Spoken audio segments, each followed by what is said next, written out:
Hai semua, kembali lagi dengan saya Putri, mahasiswa gigi Stikes Santa Elizabeth Medan. Nah, pada video kali ini saya akan membahas mengenai perhitungan statistik dan penyajian data. Penyajian data pada dasarnya adalah menyajikan hasil pengumpulan data dalam bentuk-bentuk diagram atau gambar sehingga lebih mudah dipahami, dibaca, dan bahkan lebih menarik. Penyajian data dalam bentuk diagram atau gambar juga dapat menjelaskan atau menggambarkan keadaan, gejala, atau fenomena dengan cepat. Penyajian data dapat dilakukan dengan berbagai cara, antara lain penyajian secara teks atau narasi, penyajian secara tabel, dan penyajian secara grafik atau diagram. Yang pertama, diagram frekuensi. Diagram frekuensi adalah bentuk penyajian data dalam bentuk grafik atau gambar yang menunjukkan jumlah kemunculan frekuensi dari setiap kategori atau kelas data. Tujuannya adalah untuk menyajikan distribusi data secara visual sehingga mudah dibaca dan diinterpretasikan. Menurut Sujana, diagram frekuensi merupakan alat utama dalam statistik deskriptif untuk menggambarkan bentuk distribusi data. Diagram frekuensi. Ada beberapa bentuk diagram frekuensi. Yang pertama, diagram batang. Penyajian data dalam diagram batang dan daun selain dapat memperoleh informasi mengenai distribusi frekuensi dari gugusan data, juga dapat dilihat nilai-nilai pengamatan aslinya. Yang kedua, diagram batang. Diagram batang dibagi menjadi dua. Yang pertama, diagram majemuk. Diagram ini digunakan untuk membandingkan dua atau lebih kelompok kategori pada satu variabel. Setiap kelompok dalam satu kategori ditampilkan berdampingan dalam satu kelompok batang. Yang kedua, diagram batang bertumpuk. Diagram ini menyajikan dua atau lebih kelompok kategori dengan satu batang per kategori utama, namun dibagi menjadi beberapa bagian berdasarkan subkategori. Yang ketiga, histogram. Histogram merupakan grafik dari distribusi frekuensi suatu variabel. Tampilan histogram berupa petak-petak 4 persegi panjang. Sebagai sumbu horizontal boleh memakai tepi kelas, batas kelas, atau nilai variabel yang diobservasi, sedangkan sumbu vertikal menunjukkan frekuensi. Yang keempat, poligon frekuensi. Poligon frekuensi merupakan grafik dari distribusi bergolongan suatu variabel. Tampilan poligon berupa garis-garis patah yang diperoleh dengan cara menghubungkan puncak dari masing-masing nilai tengah kelas. Jadi absisnya adalah nilai tengah dari masing-masing kelas. Dan yang kelima adalah ogive. Ogive merupakan grafik dari distribusi frekuensi kumulatif suatu variabel dalam suatu ogive yang digunakan sebagai absis adalah batas kelas, sedangkan sumbu vertikalnya adalah frekuensi kumulatif. Kemudian diagram presentase dan derajat. Diagram presentase adalah bentuk penyajian data yang menggambarkan perbandingan bagian-bagian dari suatu keseluruhan dalam bentuk persen. Diagram ini bertujuan untuk menunjukkan proporsi dan kontribusi relatif setiap kategori terhadap total keseluruhan data. Sedangkan diagram derajat merupakan bentuk penyajian data yang menggambarkan proporsi atau bagian dari keseluruhan dalam bentuk sudut atau derajat dari sebuah lingkaran penuh sebesar 360 derajat. Setiap kategori data diinterpretasikan sebagai sektor dengan besar sudut yang sebanding dengan nilai data kategori tersebut.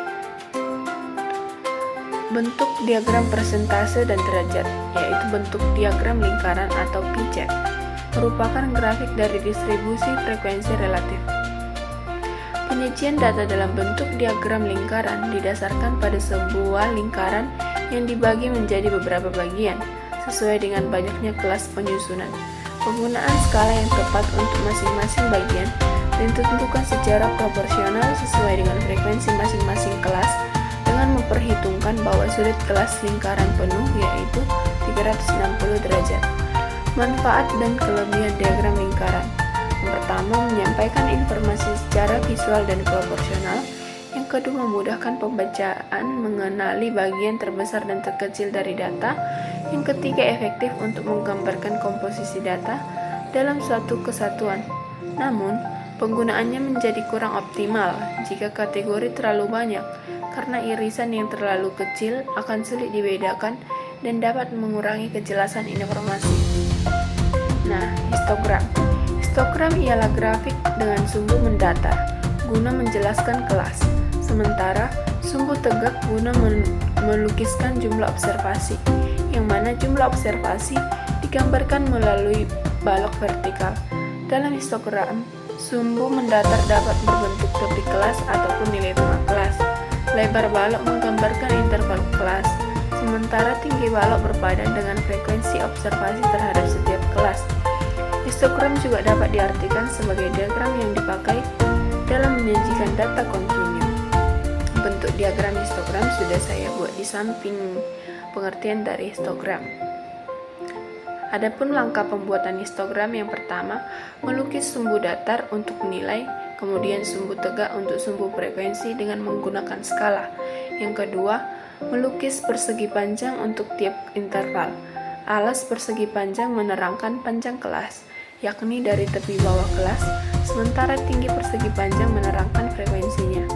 Yang ketiga, di atas setiap persegi panjang bisa dituliskan frekuensi masing-masing agar histogram mudah dibaca.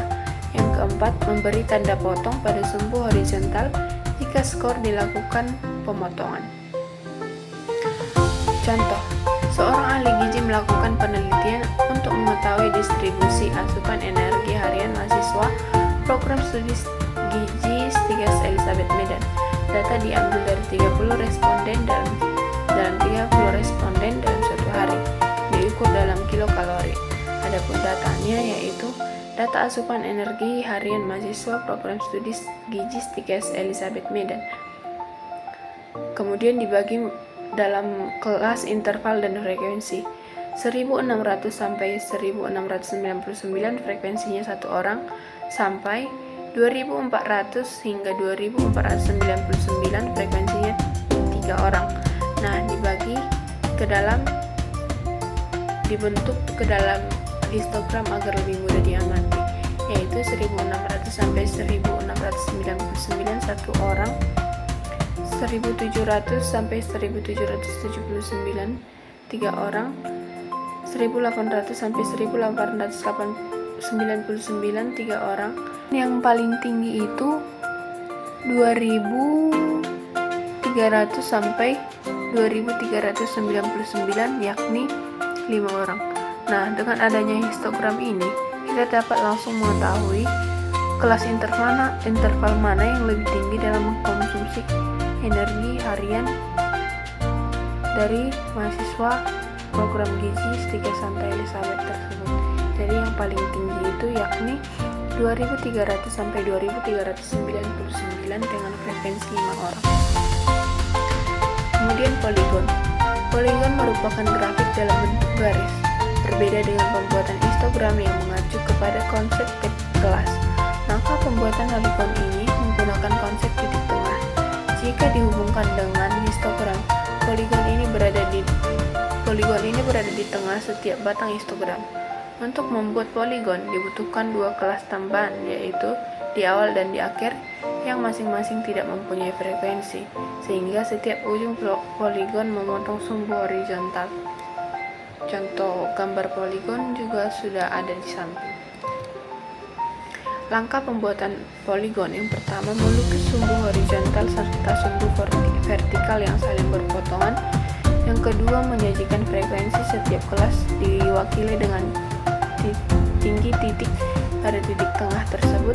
Yang ketiga, menghubungkan titik-titik yang dihasilkan sebelumnya.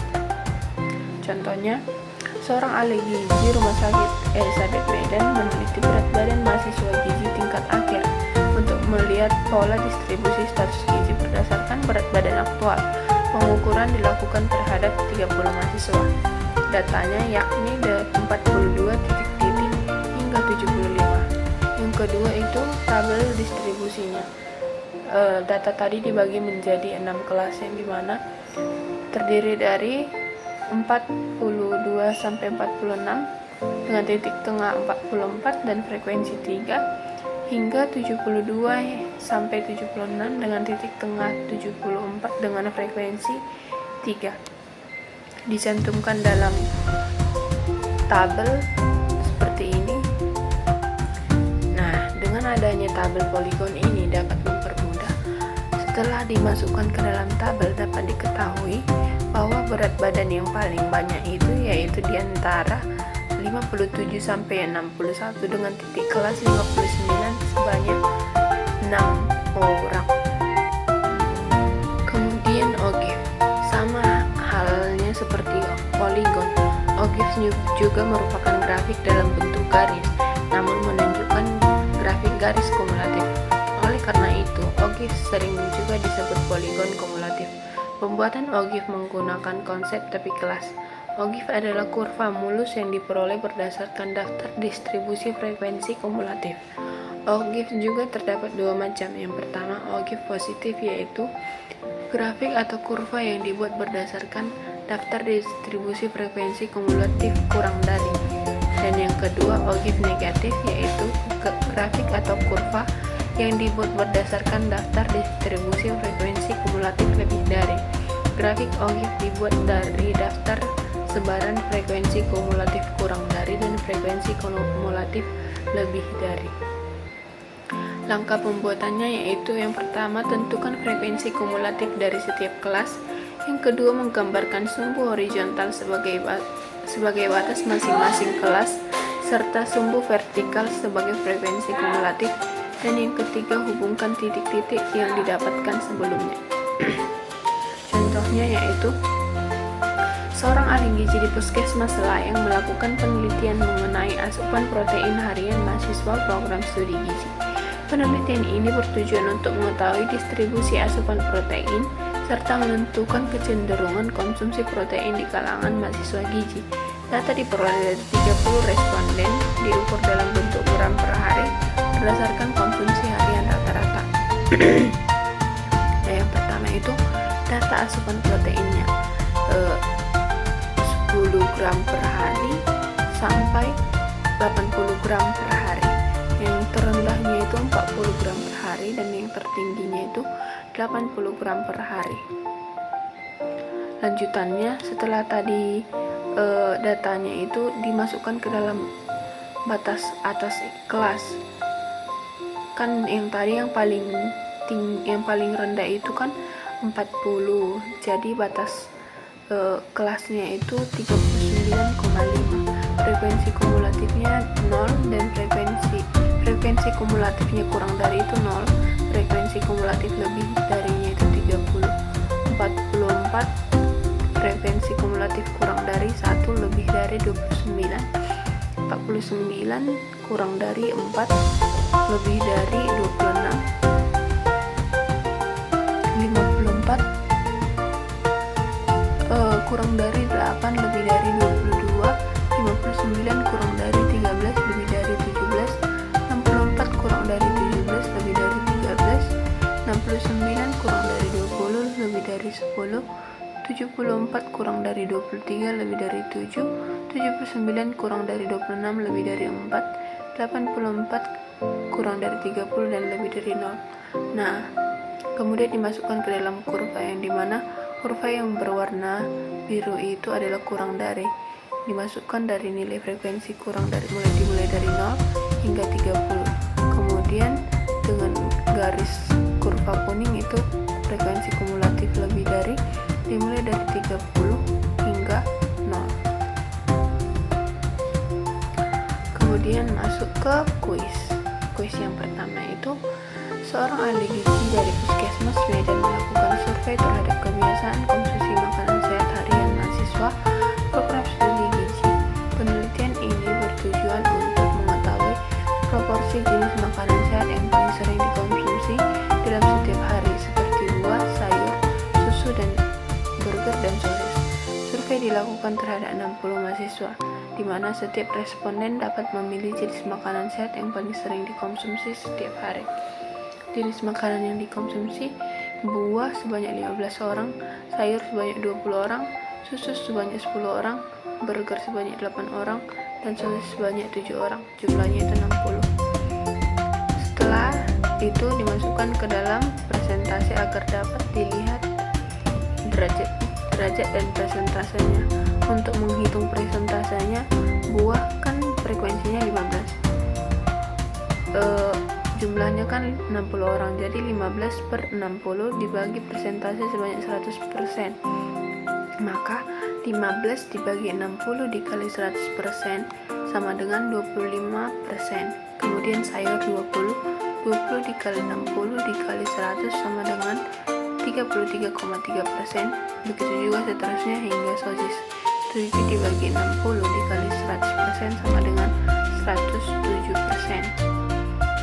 Kemudian untuk menghitung sudutnya, yaitu buah kan presentasenya tadi 25 dibagi 100 dikali sudut kan 360, jadi 25 dibagi 100 dikali 360 sama dengan 90 derajat.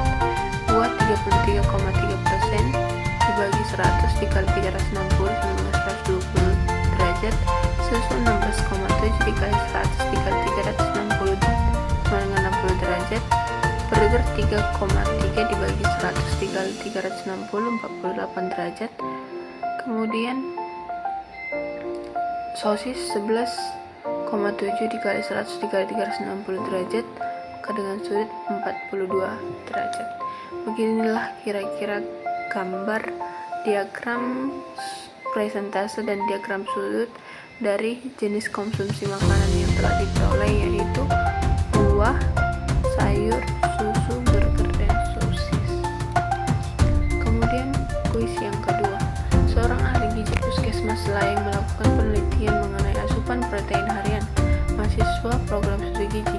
Penelitian ini bertujuan untuk mengetahui distribusi asupan serat serta menentukan kecenderungan konsumsi serat di kalangan mahasiswa gizi. Data diperoleh dari 30 responden diukur dalam gram per hari berdasarkan konsumsi rata-rata harian,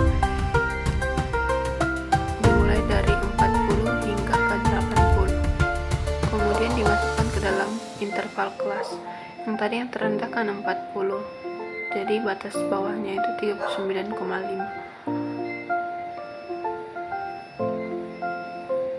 Yang dimana 39,5 kurang dari frekuensi kumulatif kurang dari itu 0 lebih dari 30. 44 kurang dari 1 lebih dari 29. 49 kurang dari 4 lebih dari 26. 54 kurang dari 8 lebih dari 27. 59 kurang dari 13 lebih dari 17. 64 kurang dari 17 lebih dari 13. 69 kurang dari 20 lebih dari 10. 74 kurang dari 23 lebih dari 7. 79 kurang dari 26 lebih dari 4.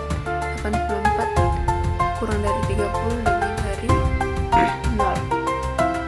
Jadi kurva yang berwarna biru ini menandakan frekuensi kumulatif kurang dari. Frekuensi kumulatif kurang dari kan dimulai dari 0. Nah, dari 0 hingga ke 30. Kurva yang berwarna kuning dilambangkan dari frekuensi kumulatif lebih dari, kan dimulai dari 30 hingga 0. Nah, jadi kesimpulan dari materi ini yang pertama, penyajian data bertujuan untuk menampilkan hasil pengumpulan data agar lebih mudah dipahami, dibaca, dan menarik melalui bentuk teks, tabel, dan diagram. Yang kedua, diagram frekuensi menggambarkan jumlah kemunculan setiap kategori atau kelas data. Histogram menyajikan data kontinu dalam bentuk batang dengan tinggi batang sesuai frekuensi dan lebar sesuai interval kelas. Poligon berfrekuensi menampilkan distribusi data dalam bentuk garis yang menghubungkan titik-titik tengah tiap kelas. Logif menampilkan data kumulatif dalam bentuk garis untuk menunjukkan frekuensi kurang dari dan lebih dari.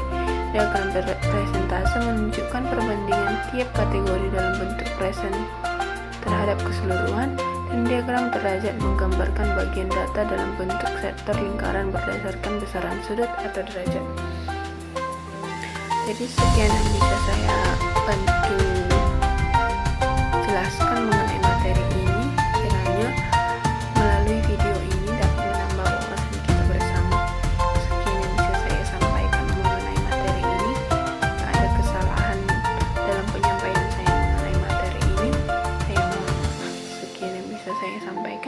Terima kasih. Bye-bye.